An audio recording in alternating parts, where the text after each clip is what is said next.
Welcome to Fleet Auto News Podcast. I'm Caroline Falls, and today I'm speaking with Ampol Australia's head of e-mobility, Angeles Miranda. In April, Ampol made a very big announcement about its plan to roll out AmpCharge, a national network on EV charging stations.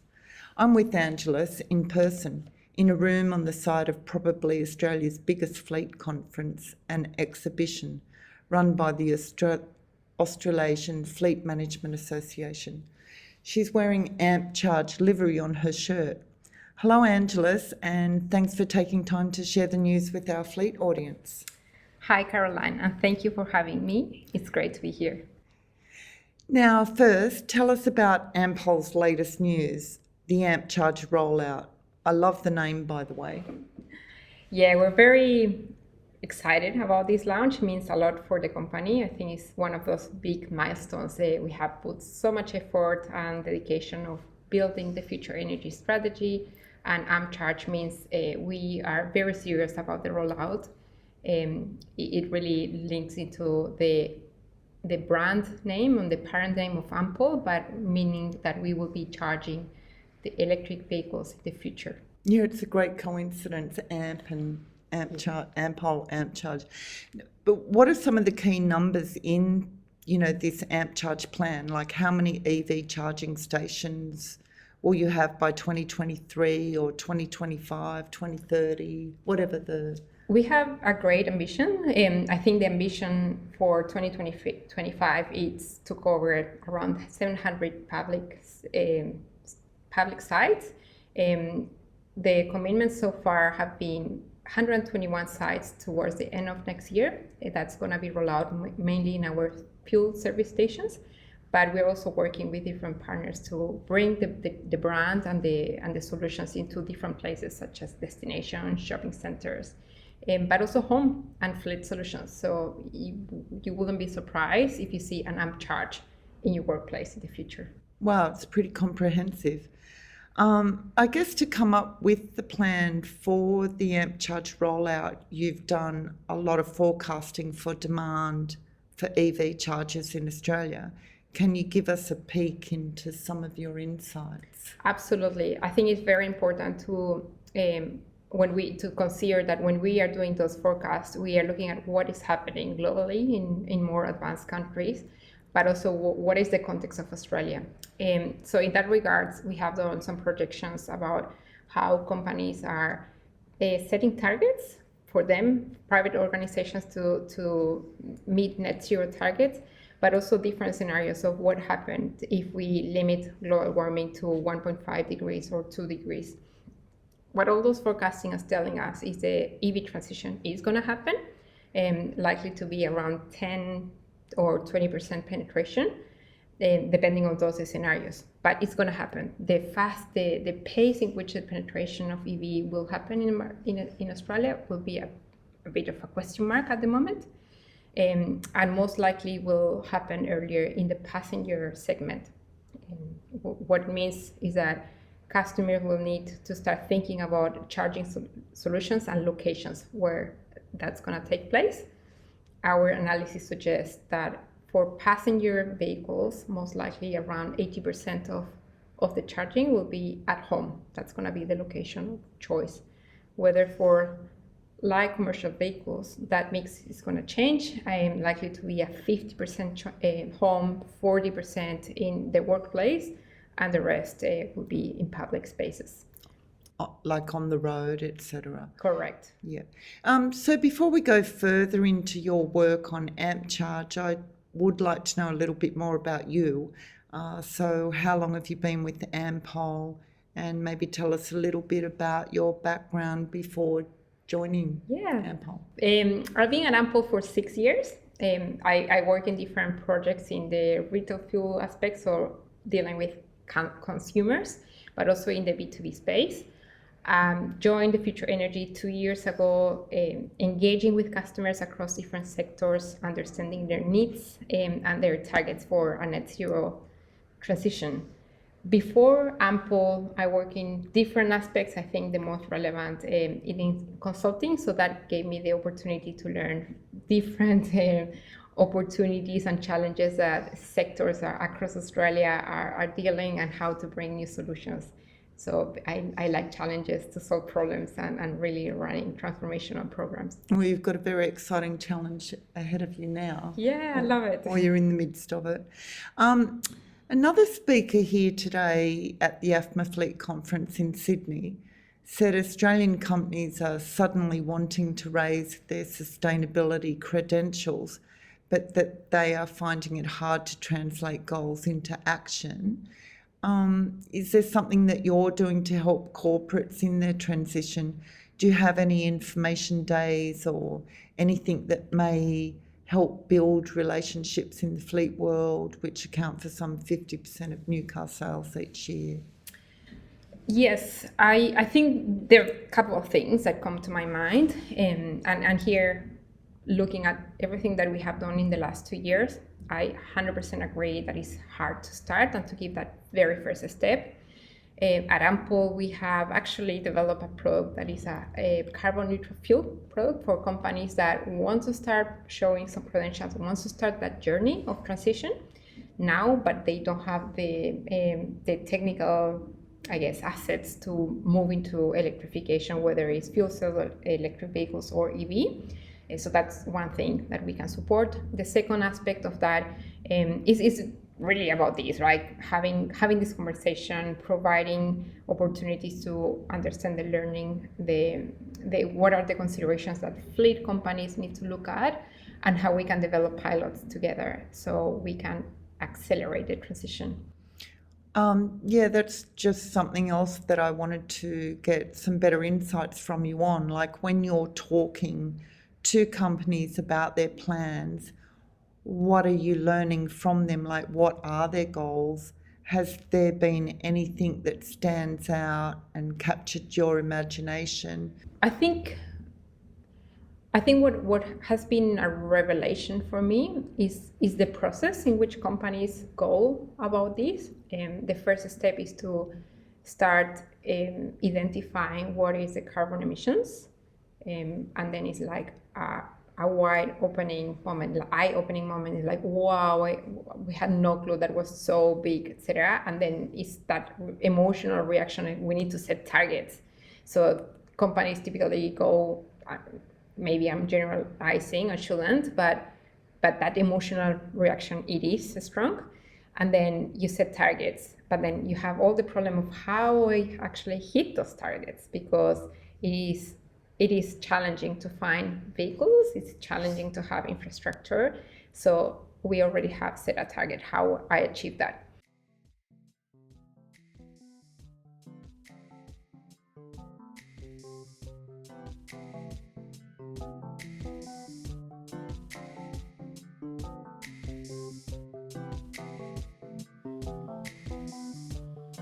We'll be back after a short break for a word from our sponsor, Sofico Services.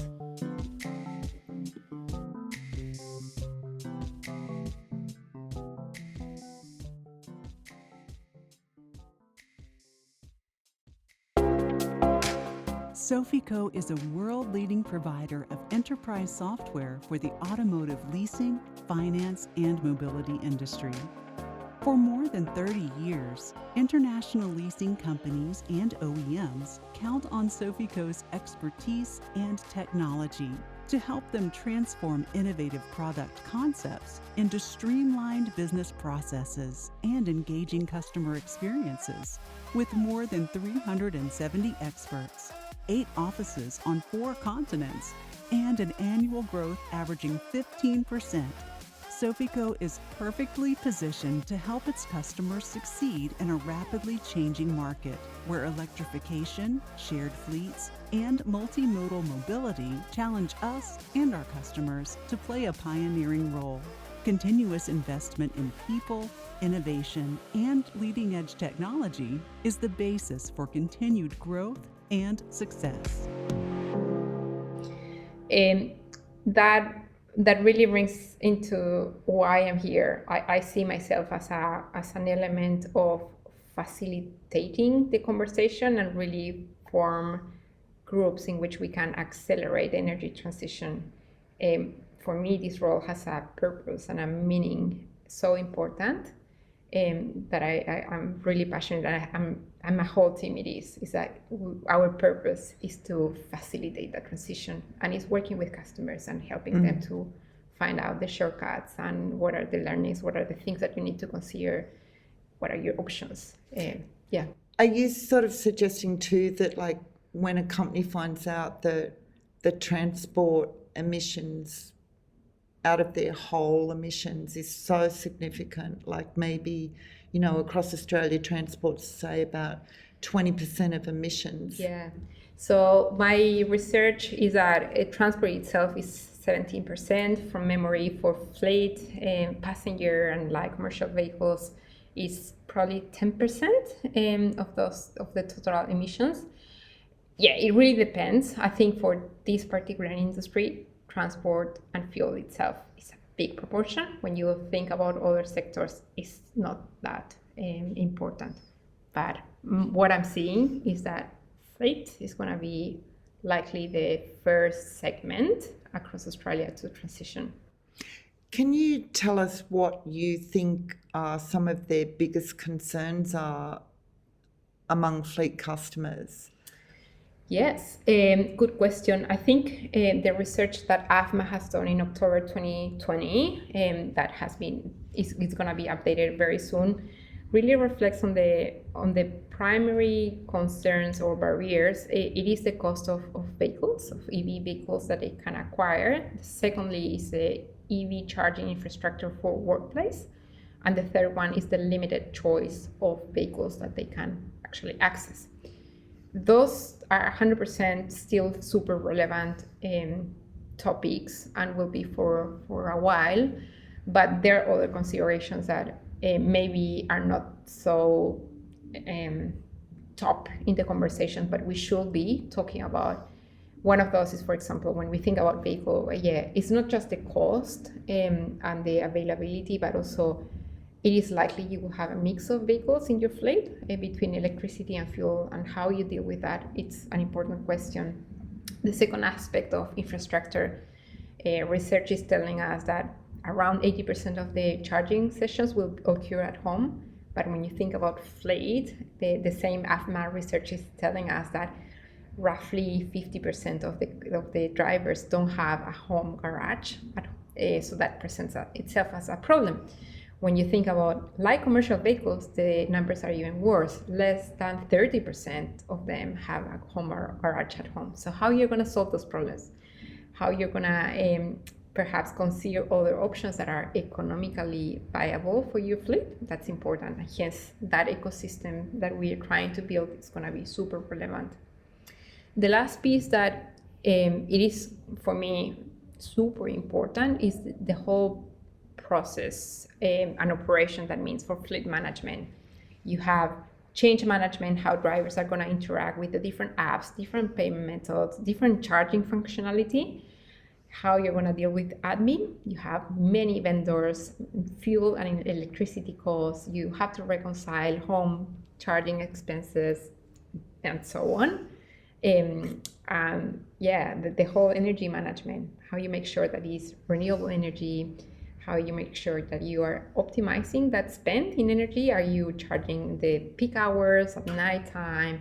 How you're scheduling your route in order to optimize the space where the chargings are. So when everybody goes to the workplace, they have a charge to run the session.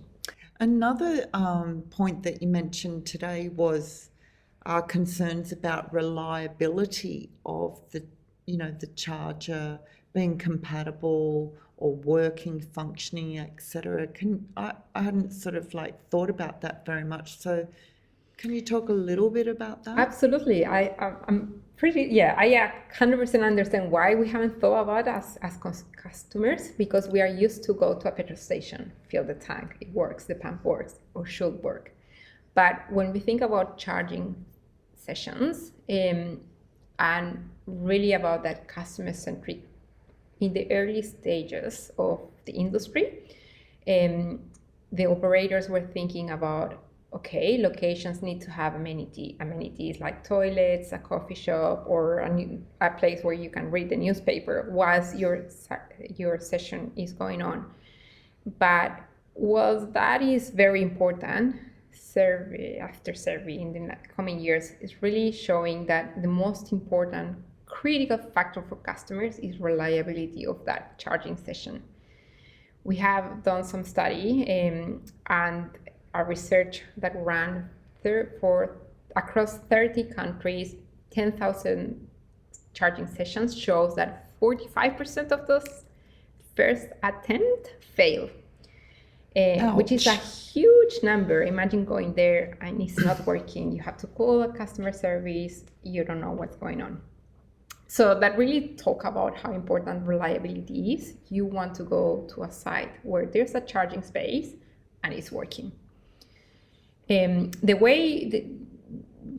reality is that reliability can be achieved, and the study shows that how you achieve that is, first of all, having best-in-class hardware and software solutions so you can prevent those failures to happen, but also building an in-house capability that you can quickly fast-track what is happening, identify the root cause, and fix that for the long term. I guess Australia is a laggard in the whole EV uptake, but this is one of those points where we can grab lessons from overseas which are more advanced than us. Is that 100%? I guess our approach is that our perspective is that we have a one-time-in-a-life opportunity to learn from other countries, do it fast, do it great. So why would you start all over again learning those lessons, right? And now finally, we need to wrap up because everyone here is downstairs having drinks and mingling, and we want to do that too. So let's just finish up again talking about Ampol's solution to assist Australians and Australian business advance on their journey to sustainability.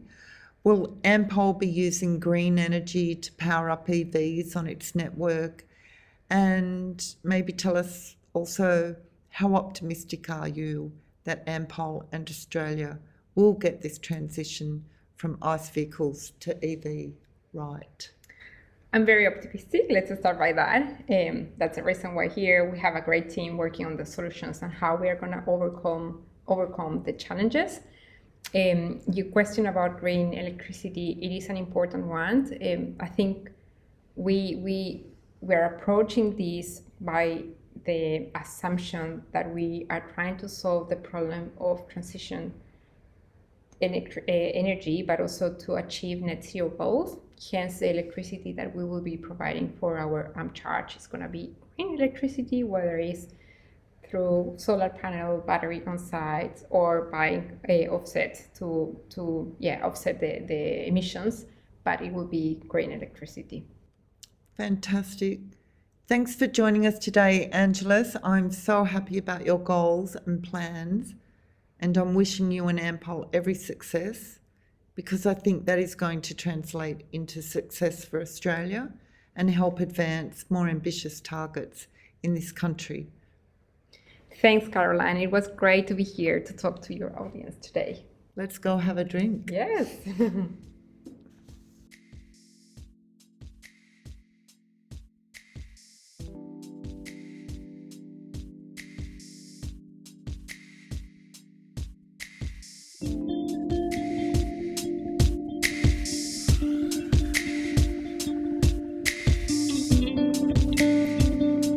You've been listening to Fleet Auto News podcast. It was edited and produced by Isabella Fiorentino. Thank you again to our new sponsor, Sofico Services. It's great to have you on board. The original theme music for this podcast was created by Isabella Fiorentino. You can follow us on Spotify. Just search for Fleet Auto News. We're also on Instagram, Facebook, and YouTube. Our website is fleetautonews.com, where you can get all our stories, videos, and podcasts. Until next time, drive safely and take care.